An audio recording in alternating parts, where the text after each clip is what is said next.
Olá pessoal, tudo bem com vocês? Se você trabalha com motores de aplicativo, você precisa saber dessas coisas. Então eu vou pedir para você se inscrever no nosso canal, ativar o sininho aí, deixar o like, compartilhar e comentar o que vocês acham de tudo isso que eu vou falar para vocês. Trabalhar pela Uber não é fácil. Trabalhar pelos aplicativos tem que estar muito ligeiro, muito conectado, entendendo tudo o que acontece, porque o que essas empresas fazem é apenas puxar o lucro para os seus lados e deixar que a gente muitas vezes tenha até prejuízo. Isso está acontecendo, infelizmente. Para quem é mais antigo no canal, aqui sabe que a Uber ficava com 25% de todas as corridas. Era um valor fixo. E além disso, a gente tinha os nossos dinâmicos que eram multiplicadores. Tudo isso mudou.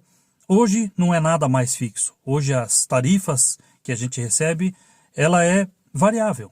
E também as taxas que a Uber fica também é variável. Passando até, inclusive, de 40% em várias corridas, em muitas corridas. O dinâmico que era multiplicador mudou. Agora ele é fixo. E é o que a gente chama de dinâmico picolé, porque muitas vezes não passa de R$1, R$1,50. Lógico que em dias especiais, como foi o Dia das Mães, o dinâmico sobe um pouco, mas ainda assim é um valor que está favorecendo a Uber por ser um dinâmico fixo. E as taxas e tarifas variáveis. Mas não é só isso, ainda tem mais uma coisa que a Uber mudou e eu vou mostrar para vocês aqui. E é bom que a gente entenda dessas coisas. Olha só o que aconteceu com essa corrida aí. Após uma análise cuidadosa de seus ganhos, confirmamos que a viagem realizada em 10 de maio durou 51,27 minutos e 11,95 quilômetros a mais do que o estimado. Ou seja, foram 50 minutos, pelo menos, e 12 quilômetros, pelo menos, a mais do que o estimado. E olha só a explicação que a Uber está dando. Confirmamos que essa diferença não afetou seus ganhos finais. 12 quilômetros a mais não afetou seus ganhos finais, considerando o intervalo de tempo e distância estimados para a oferta que você recebeu. Ou seja, você rodou a mais, mas para a Uber está tudo certo, porque era um valor estimado. E ela ainda explica que o preço definido, presta atenção, o preço é definido considerando pequenas variações ao longo das viagens ao longo da semana.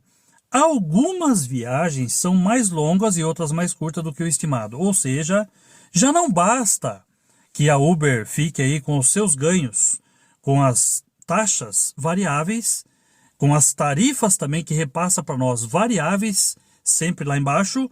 Agora também ela está dizendo que aquilo que você vê ali na tela de chamado, na tela de ofertas, quando você aceita uma corrida, é apenas uma estimativa e não é o valor real. Lógico que se você questionar, às vezes você pode ter a correção, mas muitas vezes a gente não tem nem essa correção. Então, meu amigo, para você trabalhar pela Uber, você tem que saber que essas coisas estão acontecendo. As taxas que eram fixas, agora são variáveis. As tarifas que eram fixas, agora são variáveis. Os dinâmicos que eram variáveis, favorecendo o motorista, ele agora é fixo, favorecendo a Uber. E agora até aquilo que você vê ali na tela de ofertas não é real, é apenas uma estimativa.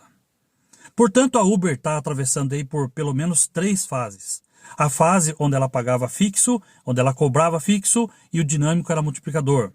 Hoje, a fase que a Uber está é dos dinâmicos fixos, das tarifas variáveis e das taxas variáveis. E diante da nova regulamentação, a gente entende que isso deve ser mudado.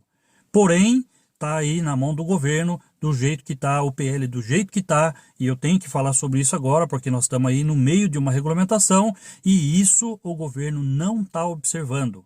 Isso, o pessoal que está lá, políticos que estão aí cuidando dessa parte, relatores que já estão aí a favor do governo, não estão vendo isso. Ou seja, a Uber já está na sua 3ª fase, onde ela está cada vez mais angariando para ela mesma, para si próprio, e sempre retirando dos motoristas. Lembrando que a Uber, ela entrou no país com os aportes dos investidores grandes, como o tal do Som, né, que ele é o investidor, o maior investidor que tem da SoftBank para Uber. Uber e 99, por isso que elas caminham juntas. Hoje, digo para vocês que os maiores investidores da Uber são os motoristas, porque é de nós que ela está tirando todos esses valores. Eu, por exemplo, já tem muito tempo que eu não vejo aqui nenhuma promoção onde eu possa ser levado a fazer viagens pela Uber devido às promoções. Aqui, para mim, não tem na nossa região de Sorocaba e nem para o pessoal que trabalha aqui também está tendo essas promoções. Ou seja, somos os maiores investidores da Uber com o nosso suor, com o nosso sangue, trabalhando aí diuturnamente para ver se a gente consegue levantar algum valor, trocando o valor que a gente recebe na hora pelos prejuízos que a gente tem aí, que os nossos carros vão pedir, ou até mesmo para quem aluga carro aí, sofrendo com tudo isso, tendo que pagar o aluguel caríssimo e a dona Uber só lucrando. Gente, vocês me desculpem, o canal Falando de Aplicativo ele é um canal realista que mostra a verdade e a gente tem que ficar sempre ligeiro. Apesar disso que a Uber está falando, que é só uma estimativa, sugiro que vocês sempre questionem, sempre reclamem. E busque sim da dona Uber, mesmo que ela negue, como este caso aqui, a Uber negou. Ela disse que os 12 quilômetros rodados a mais está dentro da estimativa. Então, é problema de você, se você rodou a mais, se você gastou mais tempo, mas o valor que vai ficar é esse mesmo. Se vocês gostaram desse vídeo, gostam do nosso canal, da realidade que a gente mostra aqui, não deixa de se inscrever, deixar o like, deixar os comentários, compartilhar o vídeo. E é isso aí. Gente, é bem difícil esse trabalho e a gente espera que muitas coisas ainda terão que mudar, precisa mudar.